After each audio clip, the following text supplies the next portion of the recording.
Hi friends, मैं मुसब्बिर अंसारी आपको अपने यूट्यूब चैनल पर एक बार फिर से स्वागत करता हूं और उम्मीद करता हूं कि आप लोग भी मज़े से होंगे। सिर्फ किताबें पढ़ने से आपको वो ज्ञान, वो इल्म नहीं मिलता जो आप समाज के बीच में रहकर जो इल्म, जो तजुर्बा हासिल कर सकते हैं। आज मैं इसी टॉपिक पर बात करूंगा। आज की बातें सुनने और सुनाने से पहले मैं आपको एक बात बता देना चाहता हूं कि आप ये कहानी अंत तक देखें। आपको सबक तो मिलता ही है, लेकिन आप चाहें तो आप अपने ज़िंदगी में इसे यूज़ भी कर सकते हैं। आज मैं बात करूंगा चंद्रकांत के बारे में। चंद्रकांत बहुत मज़ेदार कहानी है उसका। आप लोगों ने पहले भी बहुत लोगों से सुना होगा, आज मुझसे भी सुन लीजिए। चंद्रकांत अपने 3 दोस्तों के साथ एक हॉस्टल, एक आश्रम में रहा करता था और उसमें उसका गुरुदेव उसे गाइडिंग किया करते थे। लेकिन अब वो, क्योंकि वो लोग बड़े हो चुके थे और उन लोगों का शिक्षा पूरा हो चुका था, तो गुरुदेव ने सोचा कि अब तुम लोगों को आश्रम में रहने की ज़रूरत नहीं है, बल्कि पूरी दुनिया घूमो और तुम जो शिक्षा प्राप्त किए हो उस शिक्षा को पूरे संसार में, पूरे ब्रह्मांड में तुम फैला दो। चंद्रकांत भी उनमें से एक था।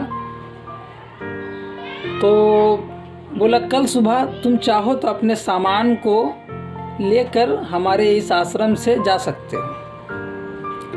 लोग बहुत खुश थे कि मेरा शिक्षा पूरा हो गया है, मेरी पढ़ाई कंप्लीट हो चुकी है।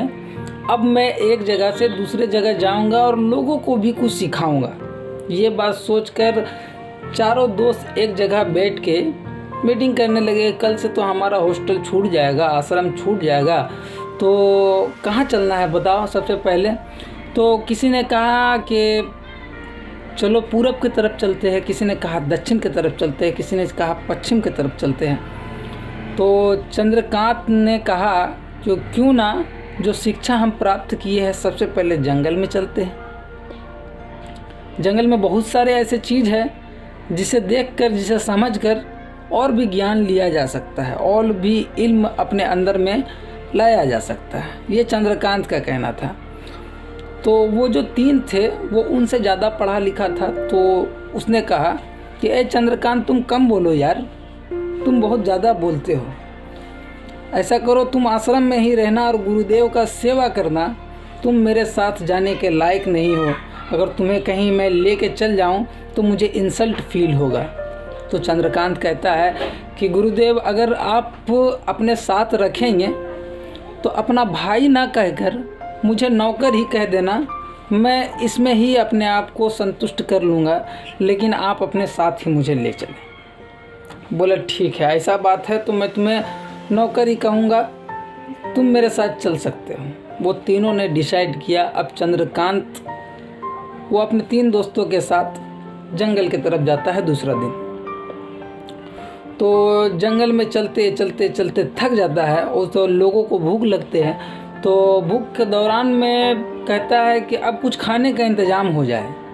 तो एक गाछ के ऊपर में एक फल लटका हुआ रहता है, तो वो नीचे से ही उछलता है उसे तोड़ने के लिए। ये पॉसिबल नहीं है। तो चंद्रकांत कहता है कि अरे भाई, कभी कभी बुद्धि का भी इस्तेमाल कर लिया करो।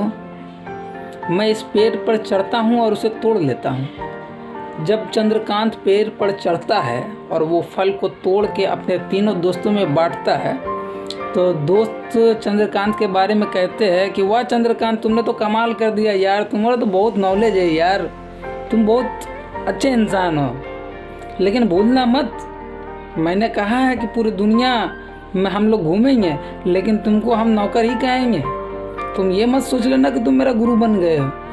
चंद्रकांत हंसते हुए कहता है कि अच्छा ठीक है, कोई बात नहीं, तुम जैसा समझते हो वैसा ही करना। कुछ दूर और आगे चलता है कि रात हो जाती है, और रात हो जाती है तो एक गुफा मिलता है, जिस गुफा के बाहर में एक शेर का कंकाल पड़ा हुआ रहता है। कंकाल पड़ा हुआ रहता है। अब लोग आपस में डिसाइड करने लगते हैं ये किसका कंकाल है, ये यहाँ पे क्यों है, इसे यहाँ नहीं रहना चाहिए। तो एक ने कहा कि हम जो इतना विद्या ग्रहण किए हैं, इतना विद्या को अपने पास लेके चल रहे हैं, इतना इल्म अपने पास लेके चल रहे हैं, क्यों ना सबसे पहले इसी पर आजमाया जाए। तो चंद्रकांत कहता है कि क्यों छेड़ रहे हो, ये जंगल का मामला है, क्यों छेड़ रहे हो, ये जंगल का मामला, इसे रहने दो, हम लोग रात बिताने आए हैं, रात बिता के फिर चले जाएंगे। चंद्रकांत की बातों को कोई नहीं मानता, क्योंकि वो सबसे कमज़ोर माना जाता था, ग्रुपिंग में सबसे कमज़ोर माना जाता था। दूसरा दिन जब हुआ तो एक दोस्त ने कहा कि बिना मैं पता लगाए कि ये किसका कंकाल है, मैं इस जंगल से जाने वाला नहीं। तो बोला ऐसा क्या है तुम्हारे पास जो तुम जान जाओगे कि ये कंकाल किसका है?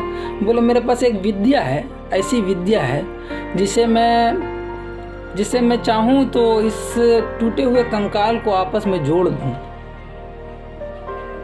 तो वो जो दोनों दोस्त थे उसने एक्साइटेड था, मैं देखना चाहता हूँ कि ये इसके पास कौन सा विद्या, कौन सा मंत्र है जो पढ़ेगा और हड्डी जुड़ जाएगी। वो पढ़ता है और हड्डी जुड़ जाती है। तीनों दोस्त खुश हो जाते हैं, लेकिन चंद्रकांत खुश नहीं होता। वो कहता है ये जंगल का मामला है, छोड़ दो, हम चलते हैं आगे, कोई दूसरा काम करते हैं, हमें तो पूरा संसार घूमना है और संसार के लोगों को ज्ञान बांटना है। अब दूसरा कहता है कि नहीं, ऐसे मैं नहीं जाने वाला, मैं देखना चाहता हूँ कि आखिर ये कंकाल तो जुड़ गया है, लेकिन ये है किसका? तो वो कहता है कि मेरे पास ऐसा विद्या है, मेरे पास ऐसा मंत्र है कि जिससे मैं पढ़ूँ तो इसके पास मांस और चमड़ा दोनों आ जाएगा। फिर वो दोनों बोलता है कि अच्छा ठीक है, कौन सा मंत्र है, मैं भी देखना चाहता हूँ। फिर वो पढ़ता है और फिर वो जानवर में मांस भी आ जाता है और चमड़ा भी आ जाता है। अब ये चीज़ देखकर चंद्रकांत और भी डर जाता है और कहता है कि भाई अगर तुम चाहो तो अब इसको यहीं पे छोड़ दो, तुम्हें तो मालूम चल गया ये किसका कंकाल था, अब तो तुम्हें ये भी मालूम चल गया कौन सा जानवर है, क्योंकि सबको मालूम हो गया कि शेर का कंकाल था और शेर ही है। तो अब इस जंगल से हमें चलना चाहिए, क्योंकि हमारा मेन मकसद, मेन मोटिव है कि लोगों के पास जाना और ज्ञान को बांटना। तो हम लोग लोगों के पास जाएंगे और ज्ञान को बांटेंगे। लेकिन उनमें से एक दोस्त ऐसा भी था जिसने कहा कि मेरे पास एक वैसा विद्या है, ऐसा टैलेंट है, ऐसा मंत्र है जो मैं पढ़ूंगा और इसमें जान भी आ जाएगी। अब चंद्रकांत बोलता है कि अगर तुम ये करोगे तो मैं यहाँ पे नहीं रहूँगा। तो तीनों दोस्त बोलते तुम तो बहुत डरपोके इंसान हो यार, तुम्हें तो बहुत डर लग रहा है। चंद्रकांत बोलता है मुझे डर नहीं लग रहा है, अगर मुझे कुछ हो जाता है तो मेरा पूरा ज्ञान आज ख़त्म हो जाएगा, मैं संसार को क्या बांटूंगा। वो जाके एक पत्थर के पीछे छुप जाता है और तीनों दोस्त में से एक दोस्त एक ऐसा मंत्र पढ़ता है जिसमें शेर में जान आ जाती है, और जान आने के बाद शेर तो भूखा रहता है भाई, वो तीनों को पकड़ता है और खा जाता है। फिर जंगल में शेर ही बचता है, वो तीनों मर जाता है, लेकिन चंद्रकांत बच जाता है। आपने इस कहानी से कुछ सीखा कि कभी भी अपने से कम वाले लोगों को कम ना आके आप, वो कभी भी किसी वक्त अपने नॉलेज से आगे निकल सकता है। तो किसी को दूसना, किसी को जलना ये बंद करो मेरे दोस्त, और लाइफ में स्ट्रगल करो, आगे बढ़ो जैसे चंद्रकांत बढ़ा। अगर वो तीनों दोस्त का साथ देता तो आज चंद्रकांत भी नहीं रहता और चंद्रकांत की कहानी जो मैं आपको सुना रहा हूँ ये भी नहीं रहता, क्योंकि ये कहानी वहीं से निकला है। Thank for watching. अगर मेरा ये वीडियो अगर आपको पसंद आए तो लाइक, कमेंट और शेयर जरूर कीजिए।